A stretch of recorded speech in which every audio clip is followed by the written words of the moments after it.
Everyone, I'm going to be doing something a little more different today. Today I am outside. See my lovely car and house, and I can do this better this way.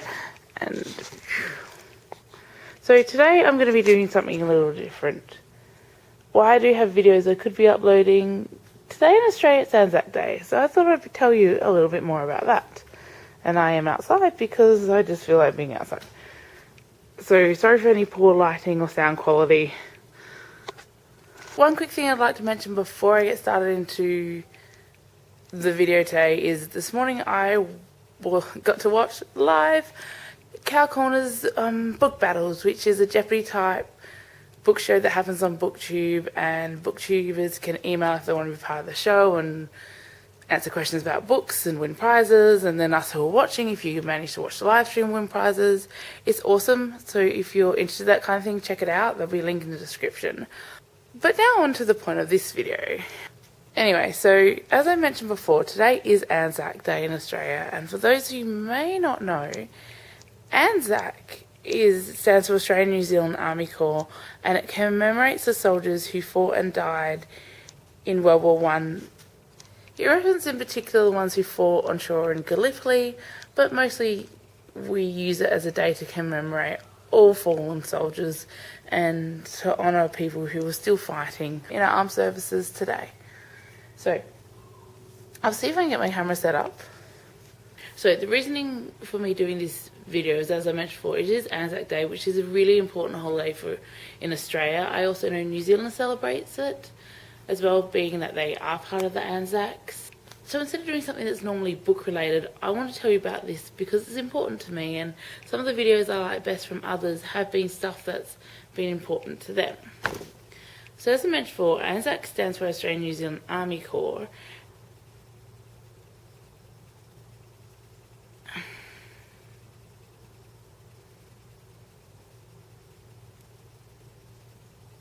So following is a handful of facts about Anzac Days.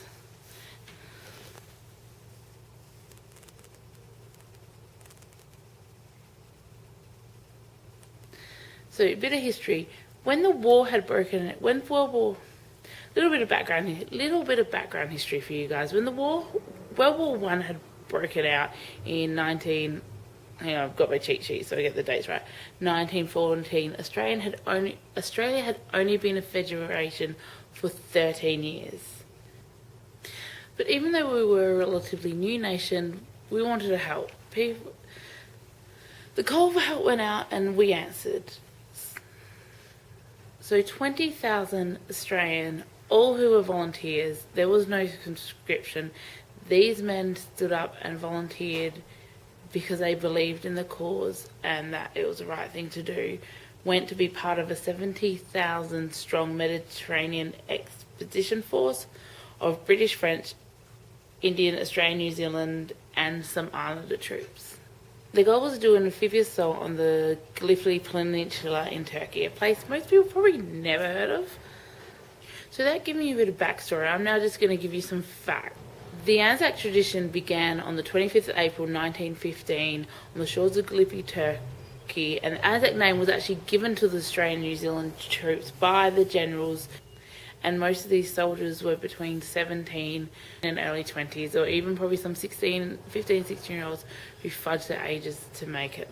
On the very first day, over 2,000 Anzacs would be killed, and by the end of the very first week, that number had risen to 6,500. And after the 8-month-long campaign where they, against unbelievable odds, held the beach, more than 10,000 Anzacs would never make it home. And although this was not a victory at all, we lost that battle, it did something to us as a nation. It gave us an idea to rally around of mateship and camaraderie and of an undeniable spirit of courage and determination in the face of unbelievable odds. And even though all these stories of loss and the numbers were being printed back home in Australia newspapers, another 36,000 men volunteered for the war effort, not willing to sit at home comfortably while their mates were overseas fighting and dying for a cause. which is why Anzac Day is such a big deal. It's a celebration of that spirit. Because of them, I get to live the life I do in the country I love, making YouTube videos for whoever wants to watch them. That's why I thought it was really important to make this video. I don't know if it will interest anyone, but Anzac is part of our history. I'm proud of it, and I'm proud of the soldiers who choose to serve in our many armed forces, and I wanted to honour them, and this is the way I chose to do it. So a few other interesting facts, probably a bit more that are less known. Anzac Day isn't just celebrated in Australia and New Zealand, it is also celebrated in Tonga, Samoa, Cook Islands and Niue to commemorate their soldiers who took part in the campaign.